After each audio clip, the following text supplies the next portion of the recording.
যদি কেউ এই যানবাহন অর্থাৎ তা যদি কোনো পশু অথবা যন্ত্রের পরিচালিত বাহনে উঠে এইভাবে রাসূলুল্লাহ সাল্লাল্লাহু আলাইহি ওয়াসাল্লামের শিখানো এই দোয়াগুলো করে, তাহলে আল্লাহ তাআলার হেফাজতে সে থাকবে। আর যদি এটা হয় পানিতে চলমান, পানিতে ভাসমান জলযান, তাইলে বলতে হয় বিসমিল্লাহি মাজরেহা ওয়া মুরসাহা ইন্না রাব্বি লাগাফুরুর রাহিম। আমাদেরকে প্রতিনিয়ত কোনো না কোনো যানবাহনে চলতে হয়। হ্যাঁ, এই যানবাহন যদি কোনো প্রাণী, ঘোড়া, গরু অথবা যে কোনো প্রাণীর দ্বারা পরিচালিত অথবা কোনো যন্ত্র দ্বারা পরিচালিত হয়, তাহলে ওই যানবাহনে উঠতে গিয়ে আল্লাহর আদেশ বলতে হবে। রাসূলুল্লাহ সাল্লাল্লাহু আলাইহি ওয়াসাল্লামও শিখিয়ে দিয়েছেন ৩ বার আল্লাহু আকবার, আল্লাহু আকবার, আল্লাহু আকবার, আল্লাহু আকবার। তারপরে কোরআনে কারীমের আয়াত সুবহানাল্লাযী সাখখারা লানা হাযা ওয়া মা কুন্না লাহু মুকরিনিন ওয়া ইন্না ইলা রাব্বিনা লামুনকালিবুন।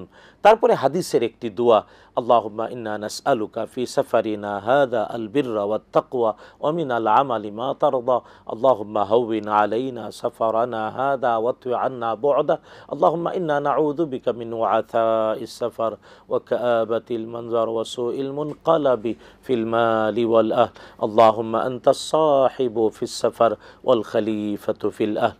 তারপরে একবার দুরূদ শরীফ, আল্লাহুম্মা সাল্লি আলা মুহাম্মাদিন নবিয়্যিল উম্মি ওয়া আলিহি ওয়াসাল্লাম। যদি কেউ এই যানবাহন অর্থাৎ তা যদি কোনো পশু অথবা যন্ত্রের পরিচালিত বাহনে উঠে এইভাবে রাসূলুল্লাহ সাল্লাল্লাহু আলাইহি ওয়াসাল্লামের শিখানো এই দোয়াগুলো করে, তাহলে আল্লাহ তাআলার হেফাজতে সে থাকবে।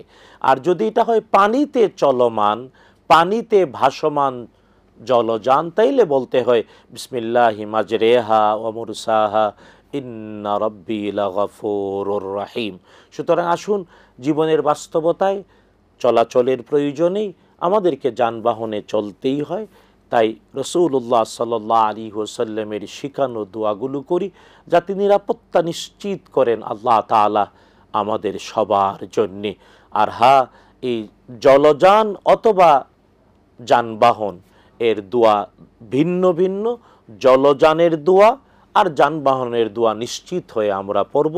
আল্লাহ তাআলা বুঝার তৌফিক দিন, আমল করার তৌফিক দিন।